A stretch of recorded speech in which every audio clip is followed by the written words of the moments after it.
बोली बागेश्वर धाम की जय, सन्यासी बाबा की जय, हनुमान जी महाराज की जय। वट सावित्री व्रत हमारे हिंदू धर्म के अंदर देखिए, एक से एक हर रोज व्रत, हर रोज उमंग भरा महोत्सव, उमंग भरा दिन होता है। वट वृक्ष त्रिवेणी, एक तो वट मानी बड़ का जो पेड़ है, एक पीपल का पेड़ है और एक नीम का पेड़ है।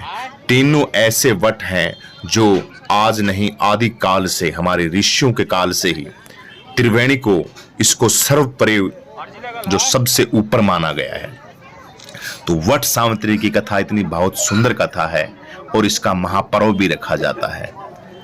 जो पतिव्रता स्त्रियां होती हैं वो इस वट की बहुत पूजा करती हैं, क्योंकि मान्यता है ऐसा अगर पूजा करती हैं तो उनके पति की जो उम्र होती है वो बहुत लंबी होती है। तो गुरुदेव भगवान श्री धीरेन्द्र शास्त्री जी महाराज ने वट सावित्री व्रत महोत्सव की और इस हमारे सनातन धर्म के इन त्रिवेणियों की आप सभी को बहुत बहुत बधाई दी है। आप सभी को एक संदेश दिया है कि पेड़ ज्यादा से ज्यादा लगाएं, वृक्ष ज्यादा से ज्यादा लगाएं, वृक्षों को काटें नहीं। जितना हो सके अपनी जिंदगी में वृक्ष लगाएं, किसी भी प्रकार के वृक्ष लगाएं। वृक्ष आप जरूर लगाएं, लेकिन अगर आपके हाथ से एक त्रिवेणी लगती है तो ये बहुत ही महापुण्य का कार्य होता है। त्रिवेणी ना लगे तो एक बड़ का पेड़, एक पीपल का पेड़, आम का पेड़, जैसे भी आपकी श्रद्धा है उस हिसाब से आप पेड़ लगाएं। लेकिन सर्वोपरि मान्यता जो है ये हमारे बड़ के पेड़ को दी गई है, पीपल के पेड़ को दी गई है, नीम के पेड़ को दी गई है। क्योंकि त्रिवेणी के अंदर जब हम देखते हैं तो इन्हीं तीन चीजों का जिक्र होता है और इनकी जो एक विज्ञान पद्धति है वो भी अपने आप में बहुत बड़ा महत्व रखती है।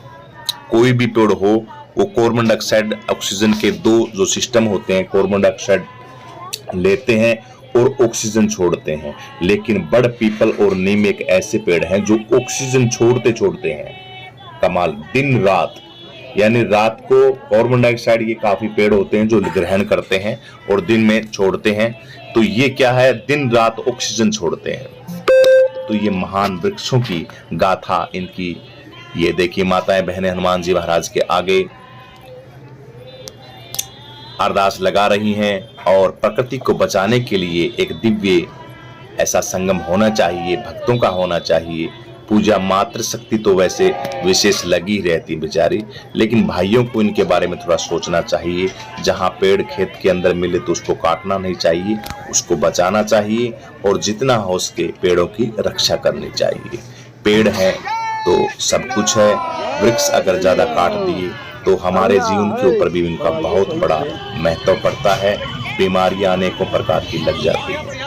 तो सनातन धर्म के अंदर जब हम देखेंगे, क्योंकि हम पढ़ते नहीं, पढ़ने के बाद हमें पता लगता है वट वृक्ष की कितनी भयंकर पूजा की, पीपल की कितनी भयंकर पूजा की जाती है, नीम की, पेड़ों की, जो आदरणीय चीजें हैं। सांप है, सांप नाग देवता की पूजा करता है। नाग देवता एक ऐसा है जिससे इसके भी बहुत बड़े तत्व हैं, नाग के भी।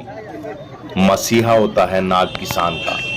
किसान अज्ञानतावश सांप को मार देता है इंसान, क्योंकि पता नहीं होता उनको कि भी सांप खा जाएगा और उसके काटने से हम मर जाएंगे। लेकिन सांप का जो वातावरण होता है, कैंसर को, जो ये कैंसर फैली हुई है ना, जो जगह जगह कैंसर के मरीज देखते हैं, जहरीले जो जीव जंतु थे, जहरीले, उन जहरीले जीव जंतुओं को हमने मार दिया। मारने के कारण क्या हुआ, वो जो जहर था वो ग्रहण कर लेते थे वो लोग। अब वो जहर हमारे शरीर के अंदर ही रहता है।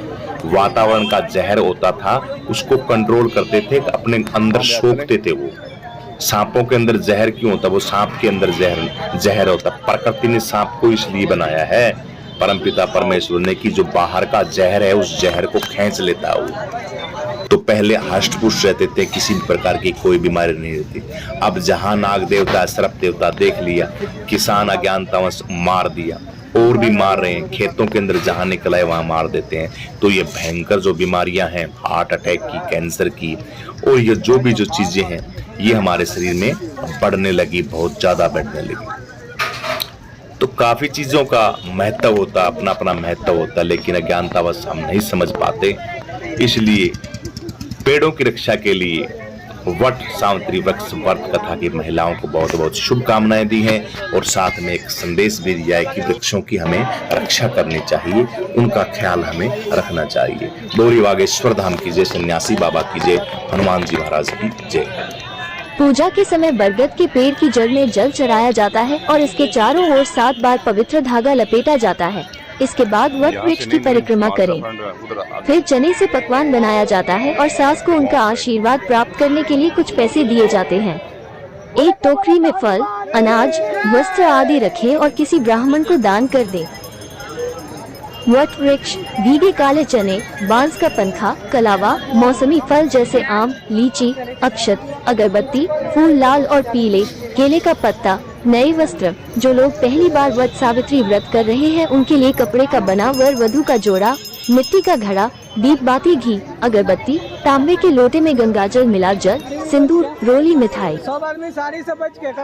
वट वृक्ष की पूजा करने से क्या फल मिलता है? ज्योतिष शास्त्र में बताया गया है कि बरगद के वृक्ष की पूजा करने से संतान प्राप्ति में सहायता मिलती है।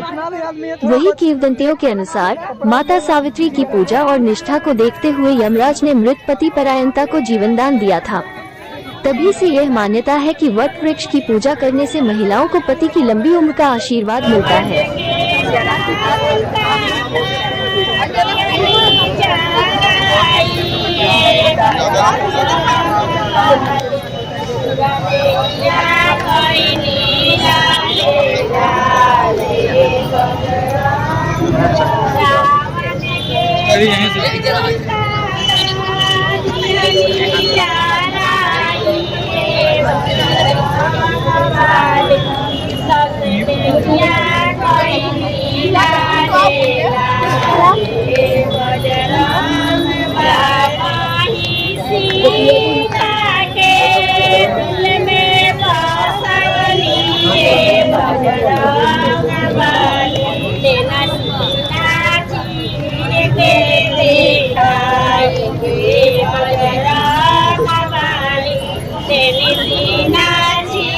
Thank you.